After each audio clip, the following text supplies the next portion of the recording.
Mohon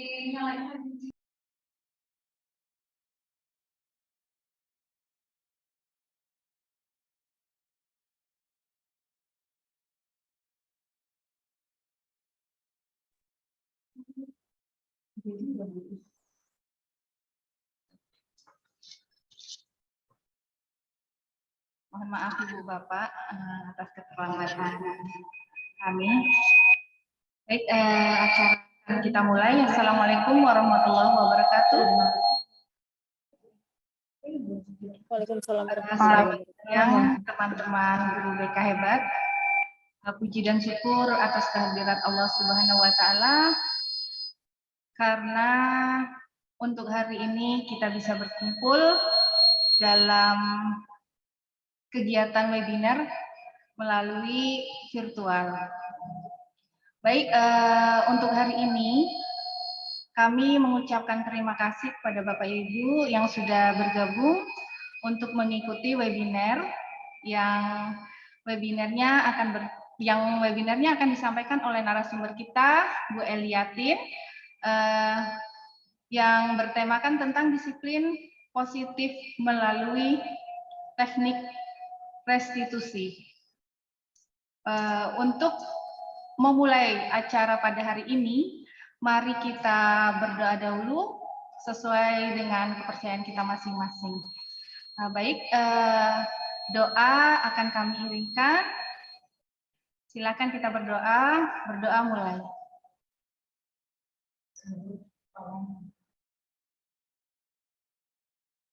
Berdoa selesai. Selanjutnya adalah acara inti, yaitu pemaparan webinar dari narasumber kita, yaitu Bu Eliatin. Silakan, waktu dan tempat kami persilakan oleh narasumber. Silakan Bu Eli. Terima kasih Bu Mardiana yang sudah membantu jalannya kegiatan hari ini. Terima kasih juga saya ucapkan kepada rekan saya dimanapun berada untuk kebersediaannya meluangkan waktu pada hari ini. Hari ini semoga apa yang saya sampaikan bisa menambah ilmu seperti itu. Walaupun saya pun sedang belajar. Baiklah, langsung saja saya perkenalan dulu Perkenalkan dulu nggih, saya Eliatin, guru BK SMA Negeri 1 Bobocari yang sedang mengikuti kegiatan CGP angkatan 6 dan ditugaskan untuk membuat atau men-share ilmu yang kami dapat di modul 1.4. Kemudian saya izin share screen.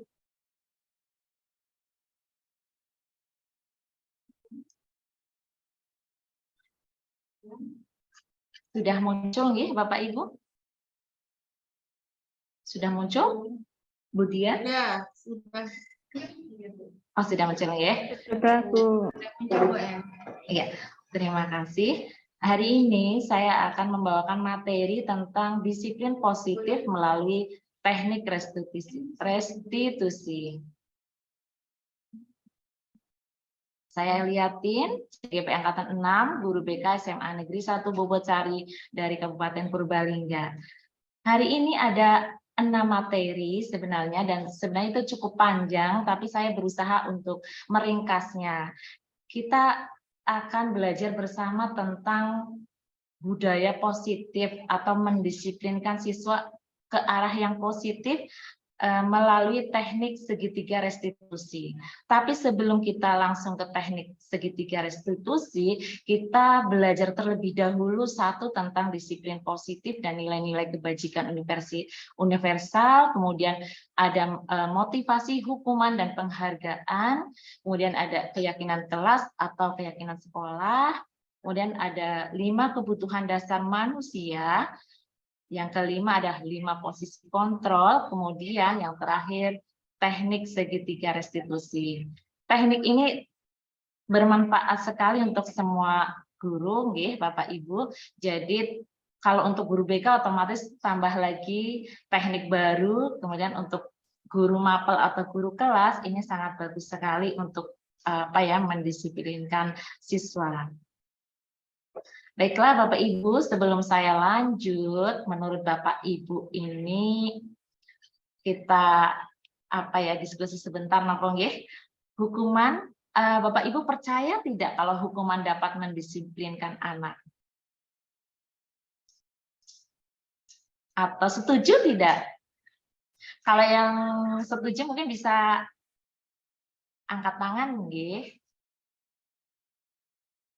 Sepertinya tidak ada yang setuju. Kemudian pertanyaan kedua, pemberian hukuman dengan hal positif seperti membaca atau membersihkan halaman sekolah dapat meningkatkan disiplin anak. Mungkin kita kemarin masih melakukan hal seperti ini ya. Saya pun sebenarnya kemarin sempat melakukan seperti ini. Kemudian ketiga, memberi penghargaan dapat meningkatkan motivasi belajar anak. Kira-kira Bapak Ibu setuju nggak dengan pernyataan ketiga ini? Tidak. Setuju yang ketiga. Setuju? Tidak. Oh, tidak setuju. Oke. Nanti pasti Bu Titis punya alasan ya kenapa seperti itu. Kenapa ya Bu Titis? Kenapa nggak setuju? Saya tidak setujunya, Bu. Kalau menurut saya, memberikan penghargaan itu hanya akan memberikan efek motivasinya itu dari eksternal, jadi tidak bertahan lama. Jadi ketika saya memberikan reward penghargaan kepada anak, suatu ketika kalau saya memberikan tantangan, dia nagih, Bu. Itu pengalaman saya. Mana Bu, kemarin kan yang menang dikasih ini Bu, kayak gitu. Jadi kalau menurut saya itu tidak baik, itu berdasarkan pengalaman saya. Mungkin seperti itu ya Bu. Terima kasih. Iya. Dan mungkin kalau kita tidak memberikan penghargaan, anak malah jadi kecewa ya. Jadi motivasinya nggak bertahan lama. Betul sekali dengan pendapatnya Bu Titis.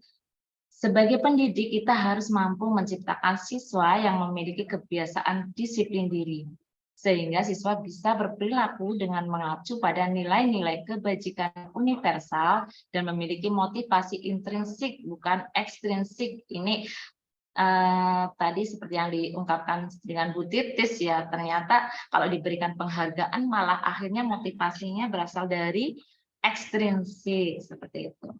Jadi harapan dari disiplin positif dengan teknik restitusi itu nanti anak motivasinya datang dari diri sendiri, datang dari dalam atau internal, karena hal tersebut lebih bermakna dan bertahan lama serta akan melekat pada jati diri mereka tanpa adanya alasan dikarenakan akan mendapatkan penghargaan atau takut diberikan hukuman. Mari kita coba membaca bareng-bareng tentang disiplin positif menurut Dr. William Glasser. Jadi, menurut Dr. William itu disiplin positif itu kita tidak bisa mengontrol orang lain. Ya, hanya orang. Jadi kalau kita misal menuntut anak untuk berangkat pagi, itu sebenarnya bisa jadi mereka belum dari hati, ada yang dari hati, ada yang karena terpaksa, bisa jadi seperti itu. Tapi karena dia mau dipaksa, akhirnya mau juga berangkat pagi. Kemudian semua perilaku itu memiliki tujuan. Model berpikir menang-menang, tidak yang menang kalah atau kalah-kalah, tetapi disiplin positif yang akan kita pelajari hari ini adalah berpikirnya menang-menang, seperti itu. Kolaborasi menciptakan pilihan-pilihan baru. Jadi nanti teknik ini itu kita berkolaborasi dengan siswa, tidak melulu kita yang memberikan solusi. Kemudian realitas kebutuhan manusia itu berbeda. Nanti kita akan belajar tentang ada 5 kebutuhan manusia. Nilai-nilai kebajikan universal karena dalam kurikulum saat ini itu kita menggunakan profil belajar Pancasila. Jadi saya di sini mencontohkan mengacu kepada nilai-nilai kebajikan, beriman bertakwa kepada Tuhan yang Maha Esa dan berakhlak mulia, mandiri, bernalar kritis, berkebinekaan global, bergotong royong dan kreatif. Sebenarnya nilai-nilai kebajikan universal itu kan banyak ya, bisa misal gotong royong, baik hati, saling menyayangi itu kebajikan universal yang tidak tertulis tapi semua orang mengakui itu adalah nilai kebajikan. Tapi di sini saya langsung memberikan contoh yang kita semua sudah menyepakati ini dipakai dalam kurikulum yang terbaru, kurikulum Merdeka. Demikianlah untuk pembahasan nomor 1 yaitu tentang disiplin positif, nggih, Bapak Ibu. Misal ada hal yang mau ditanyakan, boleh langsung raise hand seperti itu. Lanjut, nggih. Yang kedua adalah teori motivasi perilaku manusia. Nah, kadangkala ada untuk menghindari ketidaknyamanan karena takut dihukum, takut kena sanksi, akhirnya ikut menaati peraturan, atau karena ingin mendapatkan hadiah, imbalan seperti itu.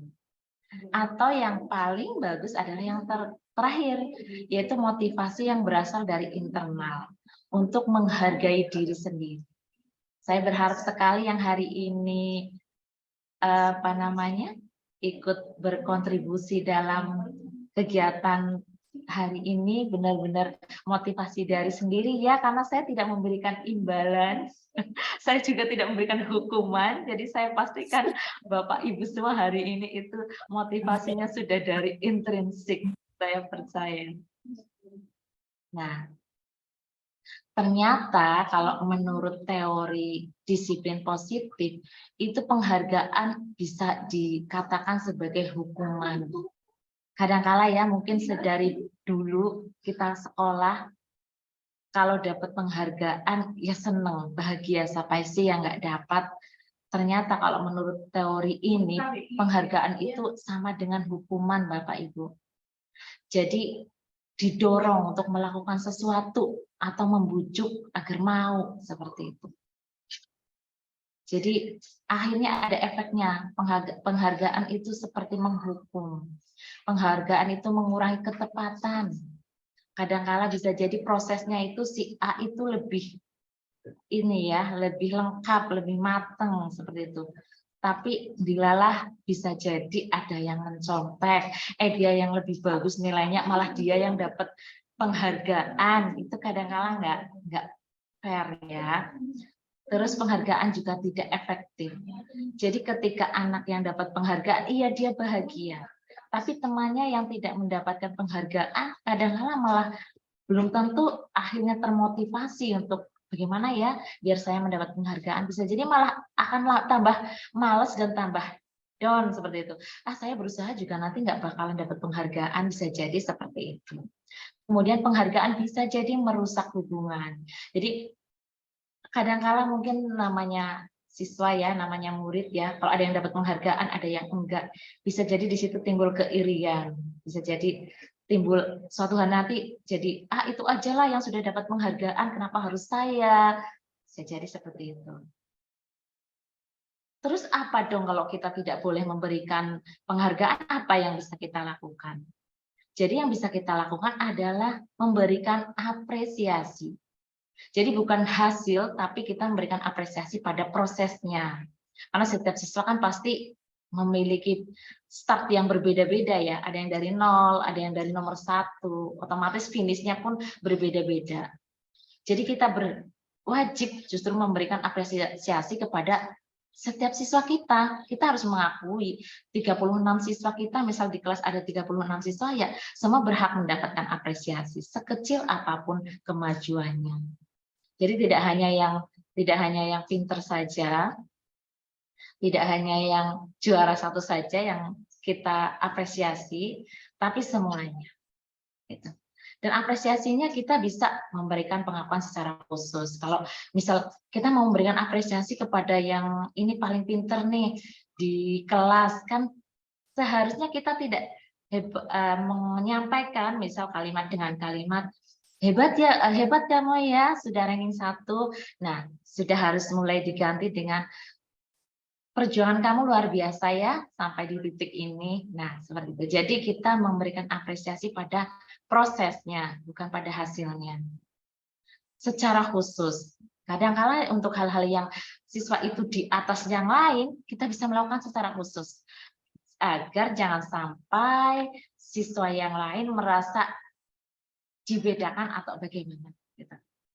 Terus memberi pengakuan kepada semua siswa bergantian. Karena itu tadi kita harus memberikan semua perhatian kita kepada semua siswa. Walaupun bingung juga ya, siswanya banyak sekali ya. Bisa secara berkelompok Bapak Ibu. Misal sedang tugas kelompok, wah kelompok ini semuanya rajin, semuanya bekerja sama ya. Seperti itu. Kita harus memunculkan apresiasi positifnya. Kan nggak semua positif ya, pasti ada yang ada yang berisik, ada yang cuma belum aktif, tapi kita harus memberikan motivasi, apresiasi hal yang positifnya. Beri pengakuan secara konsisten dan fokus pada proses itu tadi. Jadi kita kalau memberikan apresiasi bukan pada hasilnya nggih, Bapak Ibu, tapi pada prosesnya. Coba mari Bapak Ibu kita akan mencoba berdiskusi secara interaktif. Di sini ada tindakan guru, mungkin bisa jadi kita sudah melakukannya. Kemudian di sini ada kolom hukuman atau konsekuensi. Coba siapa ya bisa buka mic? Bisa buka mikrofonnya. Untuk yang nomor 1 dibaca, kemudian menurut Bapak Ibu itu hukuman atau konsekuensi, nggih?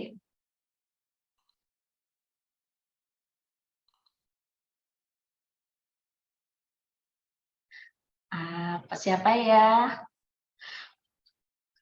Bu Astri mungkin mau menjawab?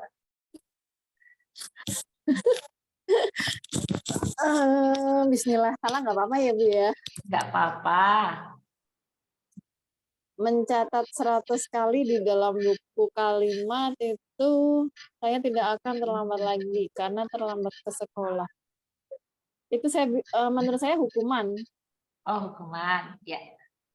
Kemudian siapa lagi ya? Ada yang mau mencoba? Bu Arisatun. Ya Bu El. Coba dong, yang lari mengeliling lapangan itu termasuk apa? Lari mengelilingi lapangan basket 2 kali karena terlambat dari di sekolah. Menurut saya itu hukuman. Hukuman.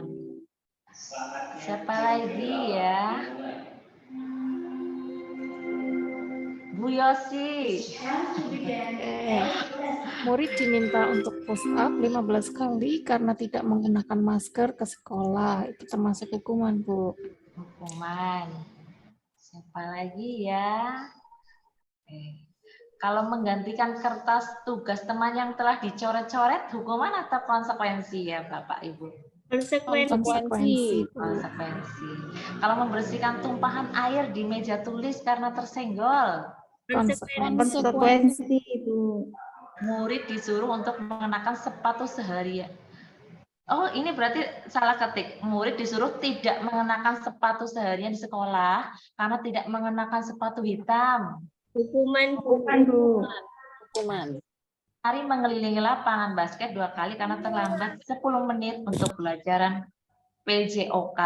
itu konsekuensi. Ada yang hukuman, ada yang konsekuensi. Mari kita coba cek ya Bapak Ibu. Ternyata yang terakhir adalah konsekuensi. Tangan untuk Bu Tete. Ya, kayaknya Bapak Ibu sekarang sudah mulai bisa membedakan ya mana yang hukuman, mana yang konsekuensi, Pak. Dan antara hukuman dan konsekuensi otomatis ada perbedaannya. Kalau hukuman itu menyakiti ya. Kalau konsekuensi itu sesuatu yang harus terjadi. Kemudian ini, Bapak Ibu bisa melihat kalau hukuman itu membuat anak sakit hati bisa jadi atau anak sakit secara fisik. Tapi kalau konsekuensi membuat anak merasa tidak nyaman dalam jangka waktu pendek. Kemudian kalau hukuman itu membenci kedisiplinan. Tapi kalau konsekuensi menghargai disiplin. Hukuman paksaan, kalau konsekuensi itu stimulus atau tanggapan. Hukuman itu mendorong anak menyakiti diri sendiri atau mendorong Kalau konsekuensi agar mudah menyesuaikan diri. Hukuman itu konsep diri yang buruk. Jadi, aduh saya ini siswa yang nakal, siswa yang ini. Jadi bisa jadi seperti itu. Dengan memberikan hukuman kadang malah jadi bukannya anak tersebut menjadi pribadi yang lebih baik, tapi kadang tidak membuat mereka jerah. Justru malah walaupun mereka patuh, itu kadang cuma di depan kita saja. Di hatinya itu belum ikhlas untuk berubah karena itu tadi merasa dihukum. Tapi kalau konsekuensi, semoga konsep diri yang membaik. Hukuman anak belajar untuk menyembunyikan kesalahan karena takut dihukum, otomatis mau nggak mau lempar-lemparan. Bukan saya, Bu, bukan saya. Tapi kalau konsekuensi, anak belajar untuk mematuhi peraturan. Hukuman itu ada rasa marah, rasa bersalah, dipermalukan, dan merasa tak dihargai. Tapi untuk kalau konsekuensi itu sedikit membuat nyaman. Ini baru hukuman dan konsekuensi. Dan kita nanti akan apa lagi ya? Ada lagi teknik restitusi. Nanti kita bisa bandingkan teknik restitusi itu dengan saat ini kan konsekuensi lebih baik daripada hukuman, ya, Bapak Ibu. Setuju tidak? Halo, Bapak Ibu. Konsekuensi dan hukuman lebih milih Bu Eli. Konsekuensi lebih baik dari hukuman. Antara hukuman dan konsekuensi lebih bagus yang mana, Bapak Ibu? Konsekuensi bagus yang konsekuensi. Yang melatih tanggung jawab. Ya, ya. Mari kita lanjut ke materi ketiga, yaitu dengan keyakinan kelas. Tadinya saya pikir keyakinan kelas, nanti kalau saya membuat keyakinan kelas di kelas, kira-kira anak bagaimana ya responnya? Tapi di luar dugaan, ternyata anak sangat antusias sekali, Bapak Ibu.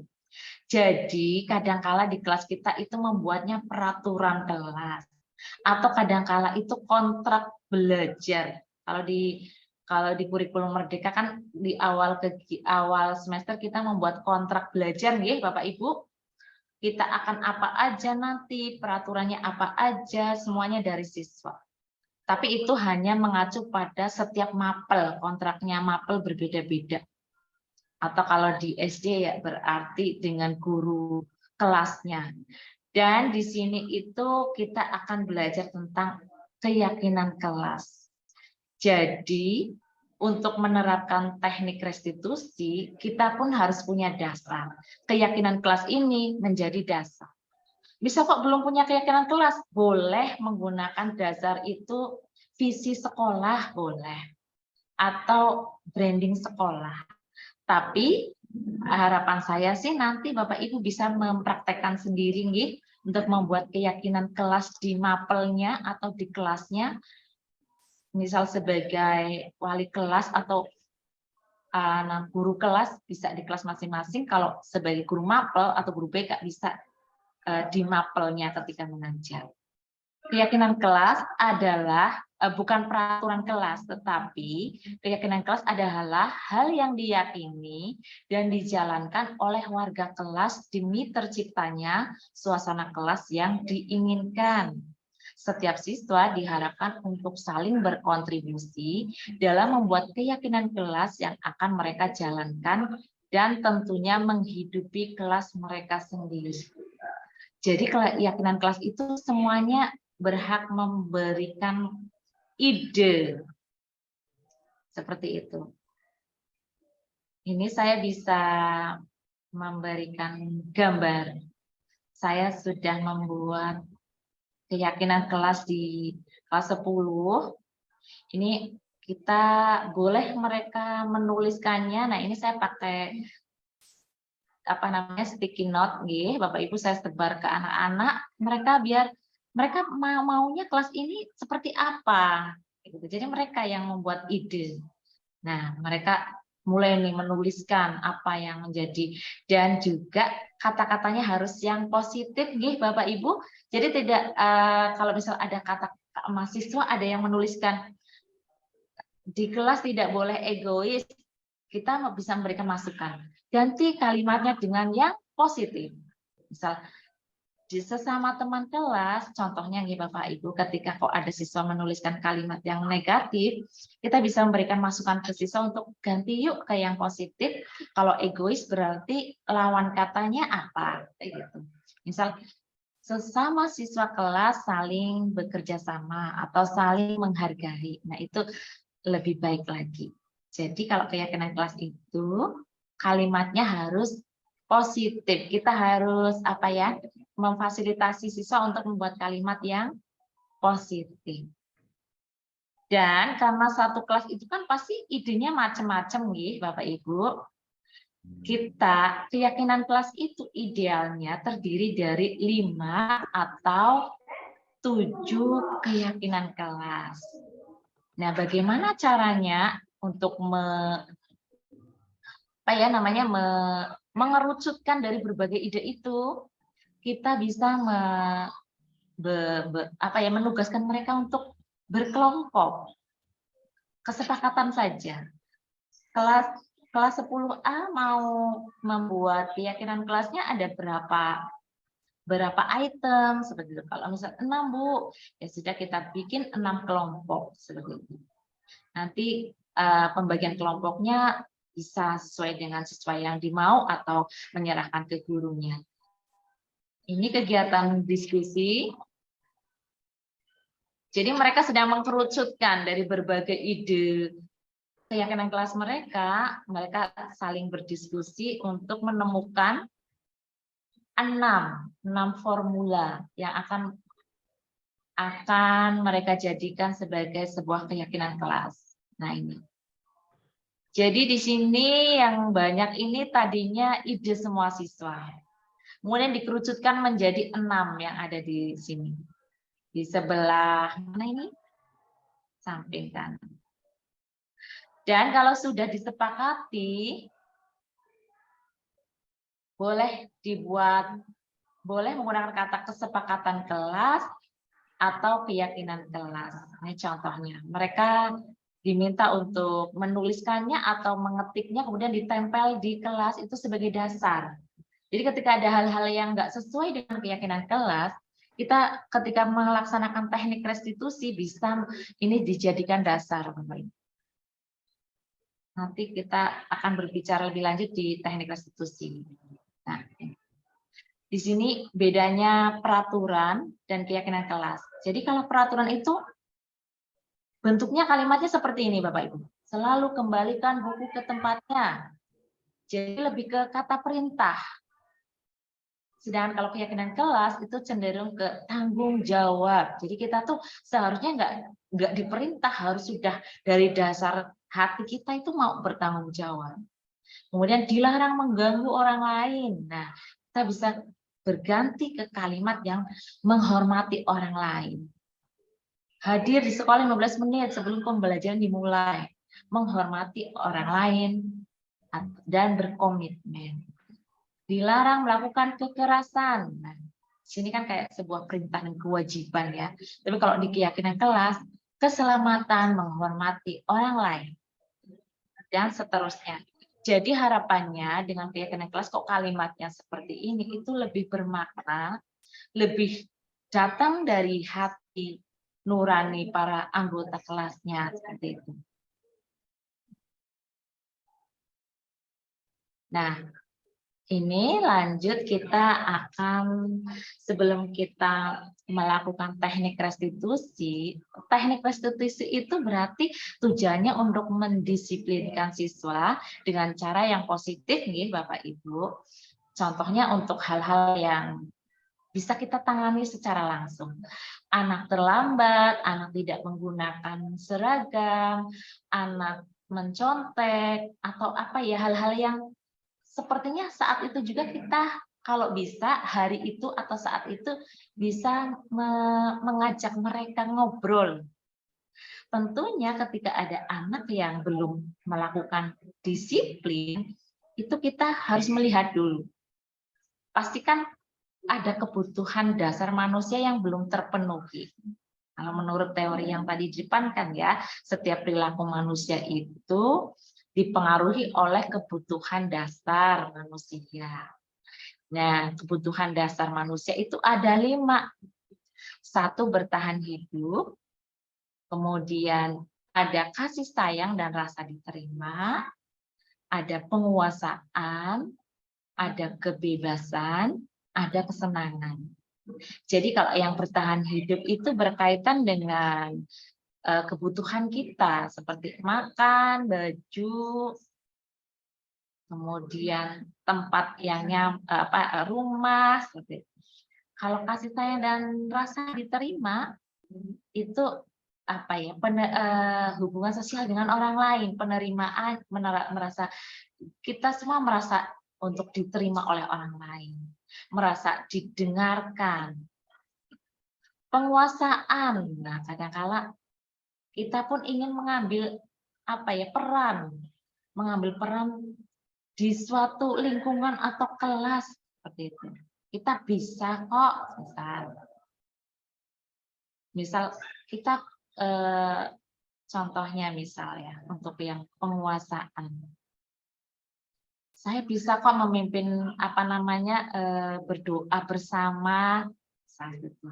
Tapi karena belum diberikan kesempatan, anaknya siswa tersebut jadi seperti cari perhatian dengan tidak mendengarkan teman yang lain sedang memimpin atau dengan tidak duduk dengan tidak tenang. Bisa jadi dia sebenarnya ingin ditunjuk menjadi yang memimpin doa, bisa jadi seperti itu. Kemudian kesenangan. Jadi kadang anak bosan, anak butuh bermain.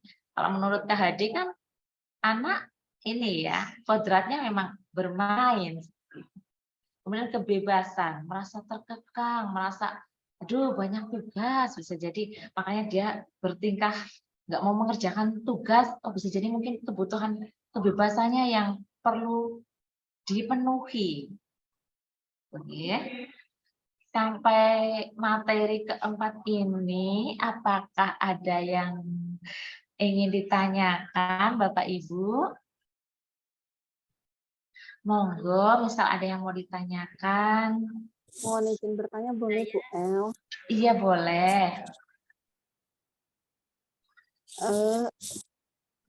Begini Bu El, tadi disinggung mengenai anak yang terlambat ya Bu El. Kita adakan sesi sharing dengan anak, mungkin tanya jawab. Alasannya apa, kayak gitu. Pendekatan lah ya ke anak-anak yang terlambat. Tapi andai kata yang terlambat itu puluhan, sampai katakanlah sampai 30, 40, itu baiknya bagaimana ketika hukuman sudah tidak lagi cocok untuk menangani anak-anak yang terlambat. Sedangkan kalau konseling satu-satu, apakah mungkin dalam 1 hari itu 40 anak bisa terselesaikan kayak gitu. Terima kasih Bu El. Ya, terima kasih untuk pertanyaan dari Bu Astri ya. Ayo, terima kasih. Saya mencoba menjawab ya Bapak Ibu. Nanti teman yang lain bisa untuk melengkapi. Kalau misal jawaban saya belum memuaskan.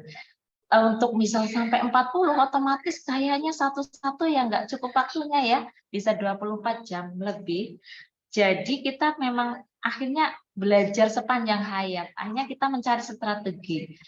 Kalau ide dari saya, misal kok ada 40 anak, ya udah yuk kita masukkan.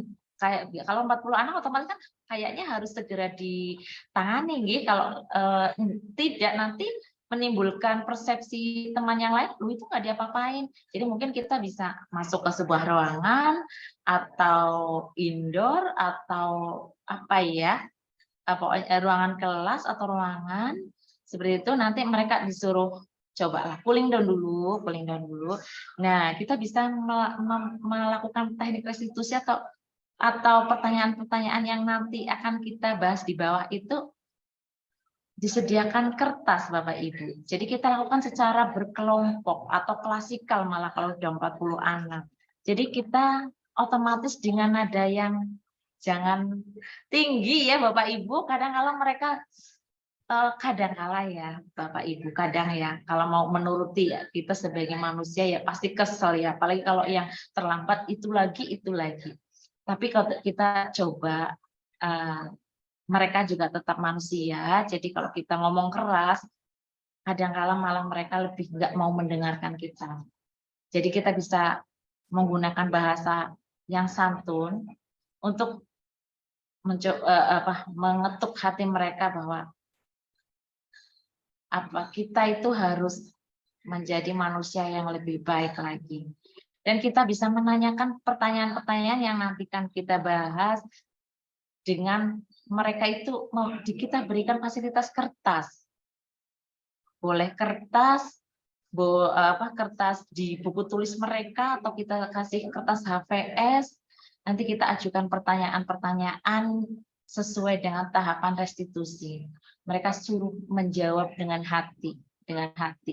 Itu salah satu teknik yang bisa saya sarankan, karena kalau untuk satu-satu tidak memungkinkan.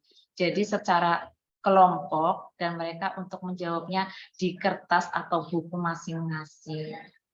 Begitu nggih, Bu Astri, bisa diterima jawaban? Bisa diterima, Bu. Terima kasih. Nggih, nanti kita masuk tahap restitusi nanti.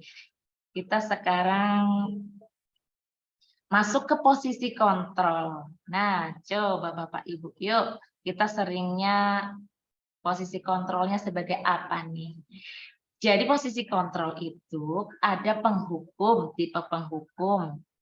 Ada tipe pembuat orang merasa bersalah, ada tipe teman, ada tipe pemantau, dan ada tipe manajer. Kalau menurut teori disiplin positif, paling bagus adalah tipe manajer. Kita bisa lihat nih, kalau penghukum itu biasanya menghardik, menunjuk-nunjuk, menyakiti, menyindir. Contohnya ini, kalau kamu tidak melakukannya, awas ya, kamu saya hukum.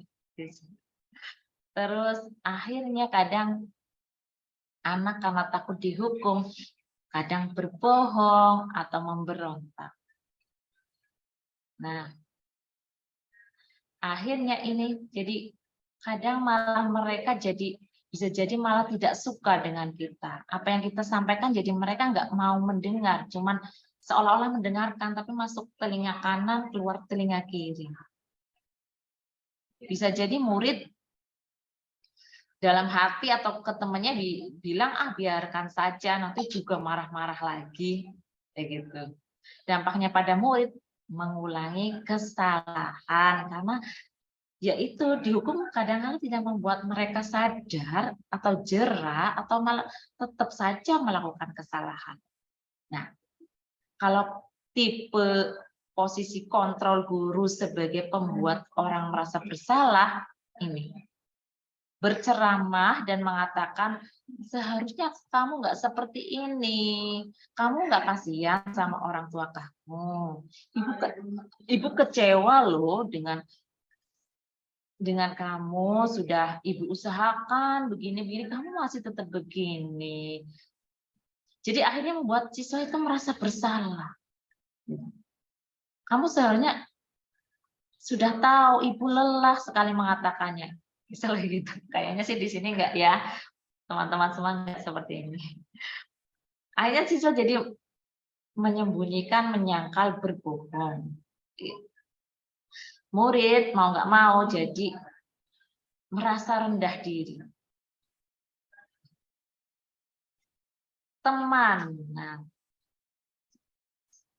kalau tipe guru yang menempatkan diri posisi kontrolnya sebagai teman itu lebih slow.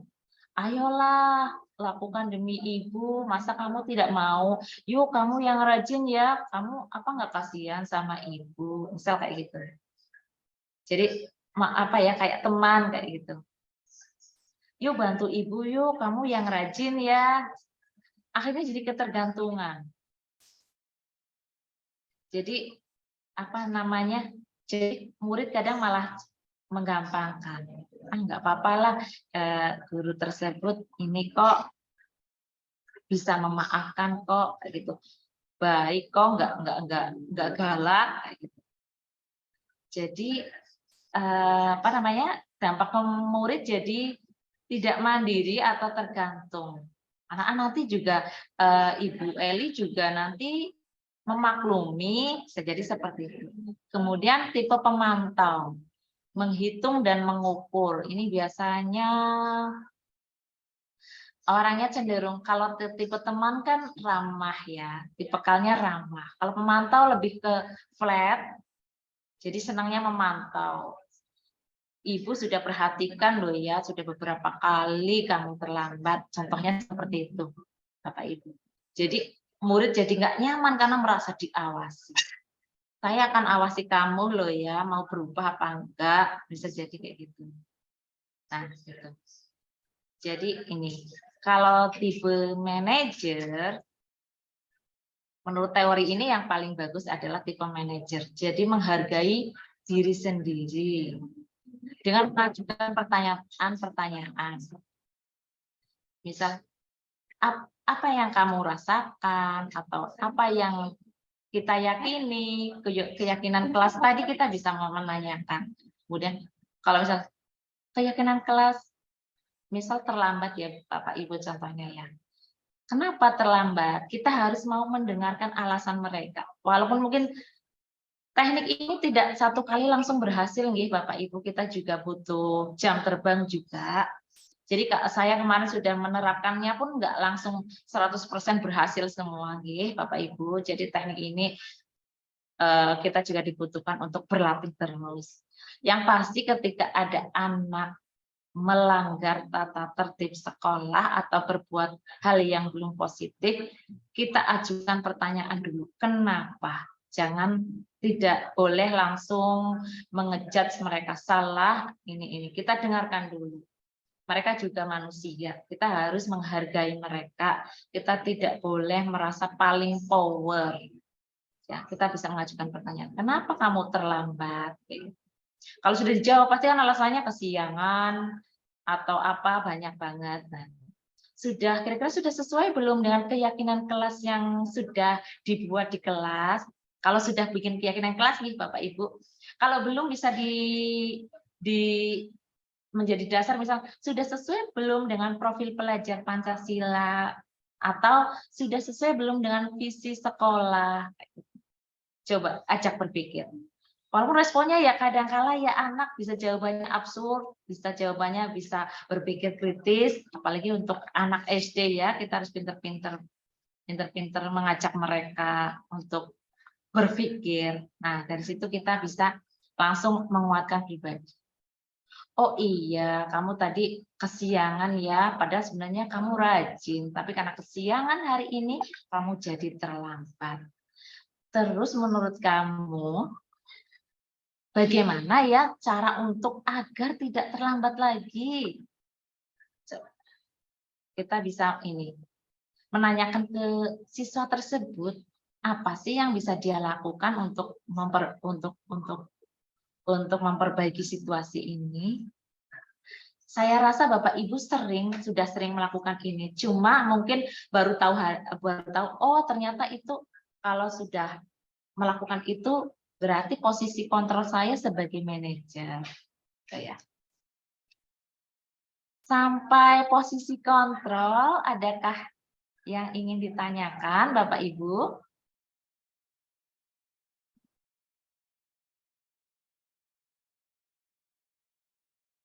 Halo Bapak Ibu. Belum Bu El. Boleh tanya Bu? Boleh. Tapi tadi Bu di slide sebelumnya kebutuhan dasar. Oh. Iya, yang mau saya tanyakan, contoh kebutuhan dasar dari penguasaan itu apa aja Bu Eli? Terima kasih. Iya, terima kasih Bu Titis pertanyaannya. Jadi dalam diri kita itu, ini pengetahuan saya ya Bu Titis, mohon maaf kalau belum tepat. Pasti kita semua ingin menjadi orang yang bebas tanpa dikuasai orang lain. Sebenarnya seperti itu. Kita itu punya daya gitu. Jadi ada kebutuhan itu. Kita diberikan hak atau kuasa. Contohnya misal ya, siswa diminta untuk memilih sesuai dengan, misal mengerjakan tugas.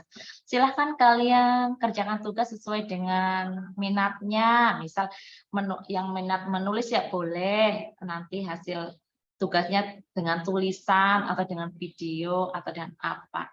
Itu mereka sudah diberikan hak untuk berkuasa menentukan, ya.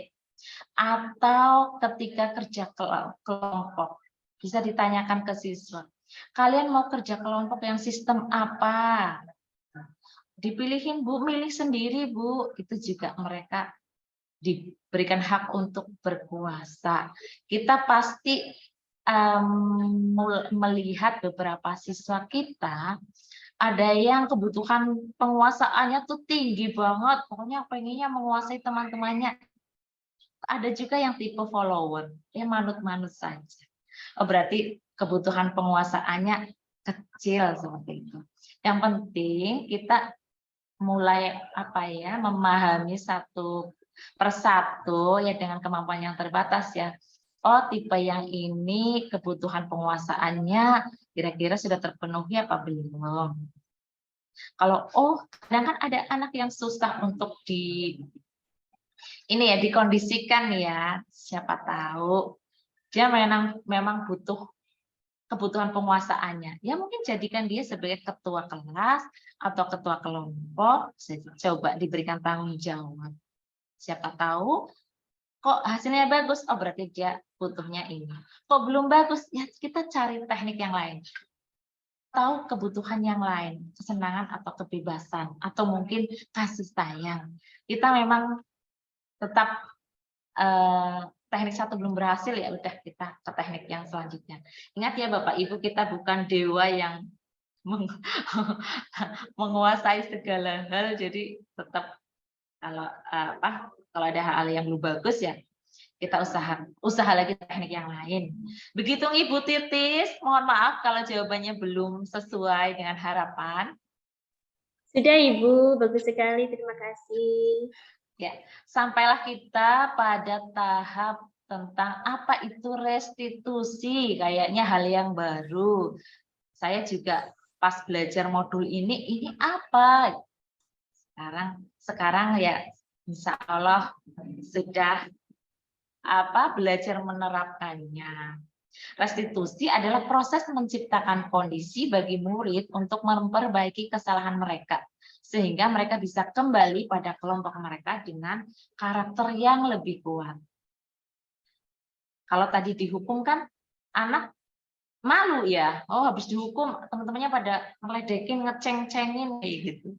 Tapi kalau teknik restitusi kita berharap itu mereka setelah itu tuh ada kesadaran dari diri sendiri, tanpa dipaksa, tanpa dihukum, tanpa dikasih imbalan, itu sudah ada kemauan untuk berubah. Restitusi juga merupakan proses kolaboratif yang mengajarkan murid untuk mencari solusi untuk masalah mereka dan membantu murid berpikir tentang orang seperti apa yang mereka ingin atau menjadi seperti apa mereka dan bagaimana mereka harus memperlakukan orang lain. Jadi di sini itu kita ajak siswa untuk kolaborasi atau berdiskusi bersama. Ya Bapak Ibu, jadi kalau teknik restitusi itu bukan kita yang kamu harusnya begini, begini, begini, itu tidak. Tapi walaupun kita sebagai orang dewasa pasti tahu ya Bapak Ibu. Pasti gatel mulutnya ingin bilang, kamu kalau lebih rajin lagi, lebih bagus gini. Tapi kita tahan dulu Bapak Ibu, kita tanyakan dulu. Jadi kita bisa menyampaikan bahwa di sini itu kita tidak mencari siapa yang salah, siapa yang benar, tapi kita cari solusinya. Jadi menurut siswa itu apa solusinya? Kalau kamu terlambat tuh apa solusinya? Kamu ingin menjadi orang yang seperti apa ke depannya? Gitu ya. Kamu ingin diperlakukan seperti apa oleh orang lain? Mungkin itu menjadi dasar-dasar siswa untuk berpikir dalam tahap restitusi. Di sini kita bisa melihat, kalau tadi pas di awal itu kita melihat hukuman seperti apa, kemudian konsekuensi juga seperti apa. Ini ada tambahan, restitusi ini seperti ini. Bedanya di sini Bapak Ibu. Jadi kita itu membangun identitas yang sukses pada siswa. Gitu. Jadi membangun mereka itu memiliki identitas yang positif ke depan. Jadi kalau restitusi itu pilihan, mereka yang milih sendiri. Tentunya kalau ternyata jawabannya kok nggak sesuai harapan yang kita harapkan, ya kita bisa memberikan pertanyaan pemantik lagi. Misal kok solusi yang mereka pilih kok belum ke arah positif. Nah, kita juga harus langsung mulai mengarahkan juga. Kemudian kalau teknik restitusi itu harapannya adalah menguatkan siswa kita itu dalam jangka waktu panjang. Jadi enggak setelah itu tuh mereka ya sudah kembali ke adat sebelumnya, besok terlambat lagi. Harapannya sih tidak, Ibu. Harapannya setelah dilakukan itu tuh benar-benar mereka mau berubah karena kemauan dari internal atau intrinsik. Terus kalau di sini itu korban mendapatkan ganti, itu misal untuk kasus teman yang merugikan teman yang lain, merusak buku atau apa gitu. Otomatis kalau ada teman kok merusak buku teman si A, kan kita akan tanyakan, bagaimana cara kamu memberikan solusi. Bisa jadi si yang merusak itu bilang mengganti buku dengan yang baru atau yang lain. Nah, murid atau anak akan mendapatkan penguatan yang secara positif. Jadi ketika siswa kita walaupun mungkin sifatnya aduh gitu ya, kalau kita sebenarnya ini kok susah ya, tapi kita positif thinking, tidak ada siswa yang susah. Kita harus mencari, pasti ada hal baik dari dia. Tapi benar-benar hal baik itu tidak mengada-ngada nih Bapak Ibu. Karena kita harus percaya manusia itu pasti ada positifnya, walaupun ada negatifnya. Dengan teknik restitusi, semoga masalah terpecahkan. Kemudian murid belajar bertanggung jawab. Fokus pada pemecahan masalah dalam jangka waktu panjang. Jadi ketika besok kok dilalah namanya manusia melakukan kesalahan itu lagi, jadi sudah tahu apa yang akan dilakukan. Nah, restitusi seperti ini, Ibu. Nah, ciri-ciri restitusi. Ciri-cirinya yang satu, bukan untuk menebus kesalahan, tapi untuk belajar dari kesalahan. Jadi kita bisa menyampaikan ke siswa kita ketika kok apa ya hari ini mencontek misal gitu ya. Jadi kita di sini di teknik restitusi itu kita oh iya kamu apa namanya belum percaya diri ya. Berarti kedepannya usahakan otomatis kan anak kita minta untuk lebih percaya diri lagi bahwa kemarin mencontek juga bagian dari belajar dari kesalahan agar tidak mengulangi lagi. Tetap kita bungkus dengan hal-hal yang apa ya kalimat positif, menguatkan dia untuk percaya bahwa dia bisa berubah ke arah yang positif. Kemudian memperbaiki hubungan. Ini ketika berkonflik dengan orang lain. Tawaran bukan paksaan. Jadi yang menentukan adalah mereka sendiri.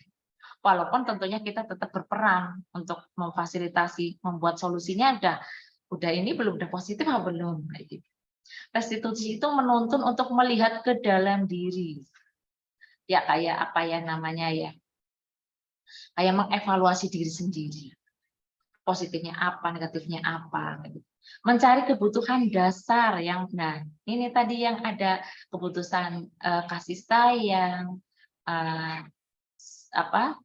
penguasaan. Nah, kita bisa melihat mereka itu butuhnya apa sih, kebutuhan dasar apa yang belum terpenuhi kok sampai dia bertingkah laku belum positif gitu. Bisa jadi dari 5 itu 5-5-nya bisa jadi, atau hanya 1 atau hanya 2 bisa jadi. Restitusi diri adalah cara yang paling baik. Restitusi fokus pada karakter, bukan tindakan. restitusi fokus pada solusi. Kemudian restitusi mengembalikan murid yang berbuat salah pada kelompoknya. Maksudnya adalah, jadi mereka itu lebih percaya diri untuk kembali ke kelompoknya. Kadangkala apalagi saya sebagai guru BK ya Bapak Ibu. Kalau anak sebelumnya, kalau anak ke ruangan BK itu pas kembali itu dulu saya pasti dicap jelek, dicap buruk kayak gitu. Jadi semoga dengan teknik restitusi dan kita juga menyampaikan ke teman-teman yang lain, tidak selalu orang yang berbuat salah itu terus ditolak oleh kelompoknya. Setiap orang itu berhak mendapatkan kesempatan untuk memperbaiki diri. Bapak Ibu lanjut atau ada yang mau bertanya nih? Lanjut mawon. Nah ini Bapak Ibu, segitiga restitusi itu ada 3 tahapan. 3 tahapan di sini itu ada validasi kebutuhan, ada menanyakan keyakinan, ada menstabilkan identitas. Nah, ketiga ini itu enggak harus berurutan, tapi setidaknya Bapak Ibu ada. Kayaknya sih Bapak Ibu kalau sedang menangani siswa atau ngobrol dengan siswa yang sedang mendisiplinkan siswa, kayaknya sudah melaksanakan ini. Validasi kebutuhan. Kamu tentu punya alasan mengapa. Nah, ini kita tanyakan dulu alasannya. Kamu tentu punya alasan mengapa melakukan ini ya. Misal terlambat. Kenapa kamu bisa terlambat? Terus bisa juga menanyakan, adakah cara yang lebih efektif untuk mendapatkan yang kamu butuhkan? Ini contoh ya Bapak Ibu, kalimatnya memang agak tidak semua bisa diterapkan. Misal itu. Terus untuk validasi kebutuhan misal ya, oh ternyata kamu semalam tidurnya kemalaman ya, jadi makanya kesiangan jadi terlambat. Berarti besok apa yang harus diperbaiki? Otomatis kan dia harusnya sih tidur lebih awal ya Bapak Ibu. Nanti kita bisa menanyakan, ya berarti sudah tahu ya kalau hari ini kamu terlambat, berarti melanggar tertib ya, berarti ya. Itu sudah sesuai belum dengan keyakinan kelas? Atau sudah sesuai belum dengan profil pelajar Pancasila?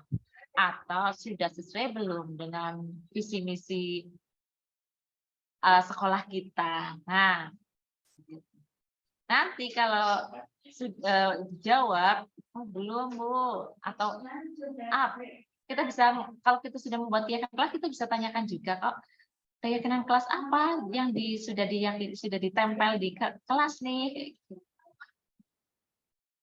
Nah, kalau sudah ini kita bisa menyampaikan juga ini tahapan stabilkan identitas. Kita di situ ibaratnya bahasa Jawanya itu ngepuk-puki ya. Kita menguatkan menstabilkan identitas dia. Jadi jangan berkecil hati kalau setiap orang pasti pernah kok melakukan kesalahan. Kamu bukan satu-satunya yang pernah melakukan ini. Nah, itu untuk mengembalikan dia lebih percaya diri lagi. Jadi jangan sampai dia merasa menjadi orang yang gagal atau yang paling buruk. Gitu, Bapak Ibu. Nah, ini contohnya dalam tahap, karena di teknik restitusi itu ada 3 tahap ya Bapak Ibu, yaitu validasi kebutuhan, menanyakan keyakinan, menstabilkan identitas. Nah, ini boleh bolak-balik juga boleh sesuai dengan kebutuhan. Misal mau menanyakan keyakinan dulu, baru validasi kebutuhan, boleh. Tidak harus berurutan. Nih, contoh menstabilkan identitas itu, guru bisa berkata, berbuat salah itu hal yang manusiawi kok, tidak ada manusia yang sempurna. Kita pasti bisa menyelesaikan permasalahan ini. Ibu tidak tertarik untuk mencari tahu siapa yang benar, siapa yang salah. Tapi ibu lebih tertarik untuk menyelesaikan masalah ini. Terus untuk siswa yang kadang kadang tipe-tipe siswa beda-beda ya. Ada yang malah jadi merasa bersalah kayak gitu. Kita bisa menanyakan juga. Kalau kamu menyalahkan diri sendiri terus-menerus, apakah kamu bersikap baik pada diri sendiri? Kan ya, Bapak Ibu, contoh menstabilkan identitas. Kemudian contoh validasi kebutuhan. Membantu murid mengenali basic atau kebutuhan tadi yang sudah kita bahas sebelumnya, yaitu ada 5 kebutuhan dasar, kebutuhan penguasaan, kebutuhan kebebasan, cinta dan kasih sayang, dan kesenangan. Guru bisa berkata contohnya, kamu bisa saja kan melakukan hal yang lebih buruk, tapi kamu tidak melakukannya. Ini misal untuk anak yang berkonflik dengan temannya. Kamu pasti punya alasan mengapa melakukannya. Kamu boleh tetap berusaha menjaga sikap itu, tapi tambahkan sikap yang lain ya, yang baru. Nah ini untuk misal kok siswa itu bersikukuh bahwa yang dia lakukan adalah membela diri atau yang lain-lain. Kemudian menanyakan keyakinan. Nah, keyakinan tadi kita bisa membuat materi, cara membuat keyakinan kelas, atau kalau tidak kita kok langsung kejadian nih, ada siswa yang perlu diajak disiplin positif tapi belum bikin keyakinan kelas. Tadi yang saya sampaikan, boleh menggunakan visi misi sekolah atau profil pelajar Pancasila. Alhamdulillah sudah selesai 6 materi Bapak Ibu. Adakah yang ingin bertanya? Ya, ini harapan saya, semoga kita bisa menjadi guru yang kehadirannya dirindukan siswa, kata-katanya menginspirasi, sikapnya bisa diteladani, dan nasihatnya menyejukkan hati. Semoga kita semua bisa. Terima kasih Bapak Ibu untuk materi hari ini sudah saya sampaikan, walaupun banyak hal yang mungkin belum jelas ya Bapak Ibu. Monggo Bapak Ibu, adakah yang ingin ditanyakan? Ya, cukup jelas Bu El. Luar Terima biasa. Terima kasih Bu Eli. Hari ini dapat ilmu yang luar biasa nih dari Bu El. Mantap. ilmu Tapi jangan lupa fotonya nanti loh. Oh iya. Oke, sebentar saya tanyakan dulu kepada co-host.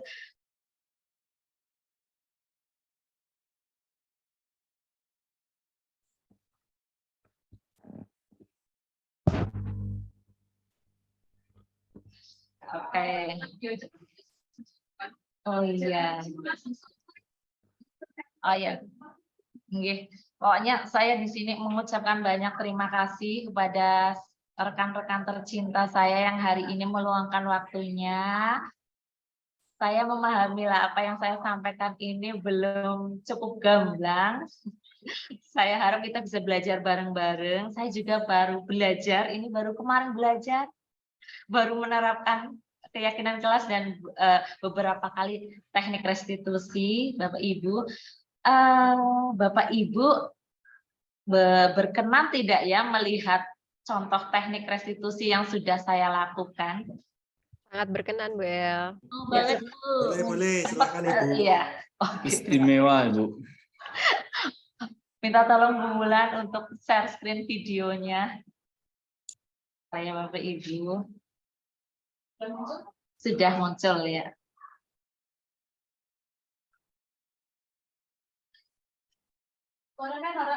Nggak ada Ibu. Suaranya nggak ada.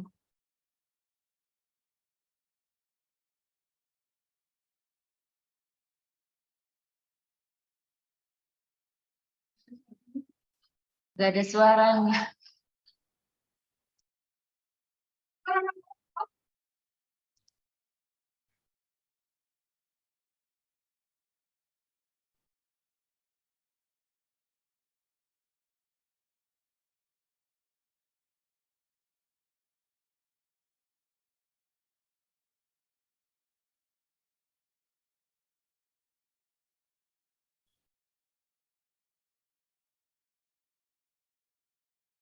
Bentar nih Bapak Ibu. Oh iya.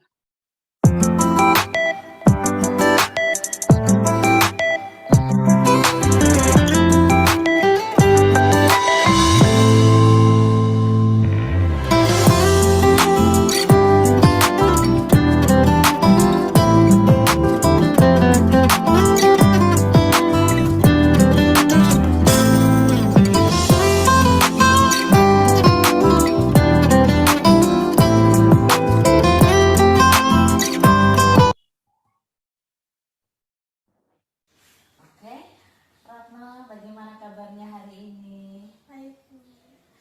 Alhamdulillah kalau hari ini baik. Kemarin kan Ibu main ke rumah Ratna, ternyata Ratna nggak di rumah. Yo, mohon maaf Bapak Ibu, karena kemarin syutingnya nggak pakai mikrofon, suaranya kurang jelas. Sama teman, ada yang sepeda sekolah, ada yang udah nggak sekolah. Kira-kira hal tersebut baik apa tidak nih? Tidak baik ya, berarti ada hal yang dilanggar ya. Ya udah baik, di sini Ibu tidak sedang mencari siapa yang salah, siapa yang benar. Kita di sini bareng-bareng, kepengennya Ibu kan Ratna apa ya, berubah ke arah yang lebih baik ya. Kita cari cara ya, karena Ratna sendiri sudah paham kalau kemarin ternyata melanggar tata tertib. Betul? Oke, kita memang butuh jalan-jalan. Tetapi kita tidak ingin menabrak keyakinan kelas disepakati. Kalau keyakinan kelasnya Mbak Ratna? Harus izin belajar, nggak boleh malam. Iya, ternyata kemarin karena saking semangatnya pengen jalan-jalan dengan teman, bolos. Sudah sesuai dengan keyakinan kelas atau belum? Belum. Menyadari ya. Oke. Kira-kira selanjutnya akan seperti apa rencananya? Bisa tetap jalan-jalan, tapi di hari libur. Di hari libur, iya. Ternyata ada kok waktu untuk jalan-jalan sendiri ya. Jadi Ratna sudah menyampaikan kalau nanti kalau jalan-jalan di hari libur saja, berarti tidak akan bolos lagi ya. Iya, tidak akan bohong pada orang tua lagi ya. Karena saya yakin Ratna pasti bisa kedepannya menjadi pribadi yang lebih baik lagi dengan menerapkan keyakinan kelas dengan sungguh-sungguh. Rencana kedepannya bagaimana? Ya, saya akan bisa lebih disiplin lagi, nggak akan bolos lagi, nggak mau baca di orang tua. Janji ya.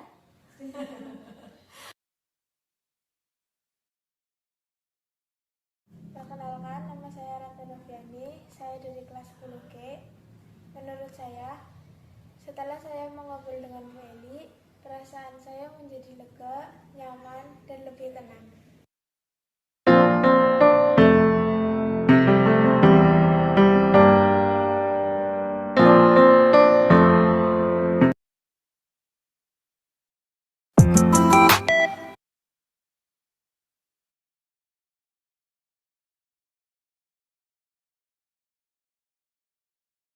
Oke, kirimin Bapak Ibu tadi contoh yang saya sudah lakukan restitusi dan itu memang kasusnya beneran terjadi nih, Bapak Ibu.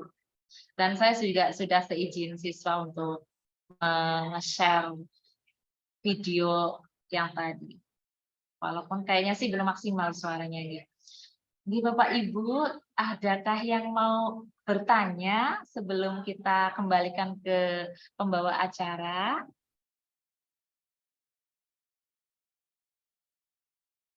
Tidak ada ya. Oke.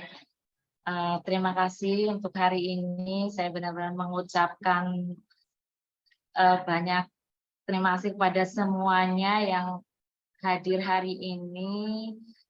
Sahabat-sahabat saya, sahabat seperjuangan di BK, sahabat CGP, sahabat saat kuliah, semuanya sudah meluangkan waktu. Semoga Tuhan yang membalas kebaikan Bapak Ibu semuanya. Di sini juga saya dapat rekan baru dari Banjarnegara ya, baru kenal di sini. Terima kasih sudah ikut join di webinar hari ini. Saya kembalikan ke pembawa acara Bu Mardiana. Saya akhiri. Wassalamualaikum warahmatullahi wabarakatuh. Waalaikumsalam warahmatullahi wabarakatuh. Terima kasih pada narasumber yang sudah memberikan materi dengan sangat jelas sekali, nggih. Semoga kegiatan ini bisa bermanfaat untuk kita semua. Selanjutnya, sebelum acara ini kami tutup, kita akan melakukan sesi dokumentasi, nggih, yang akan dipandu oleh Ibu Bulan.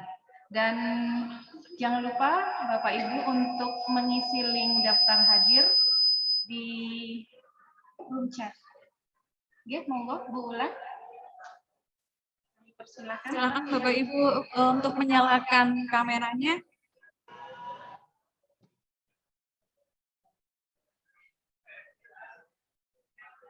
Saya hitung sampai 3. Belum ada yang belum, masih itu Bu. Bu Aris, Bu Reni. G. Silakan bisa dinyalakan kameranya. Siap. Bu Aris satu kayaknya.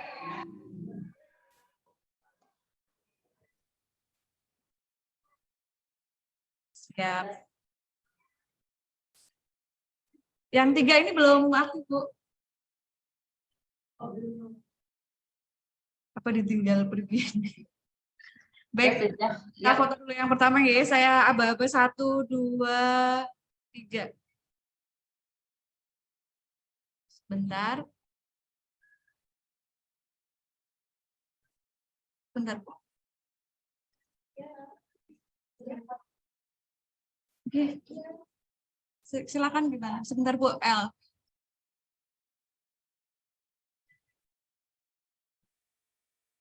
Tapi screenshotanku panjang banget deh.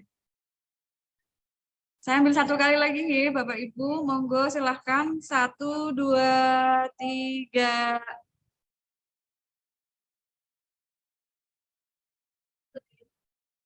Bentar. Pose bebas. 1, 2, 3.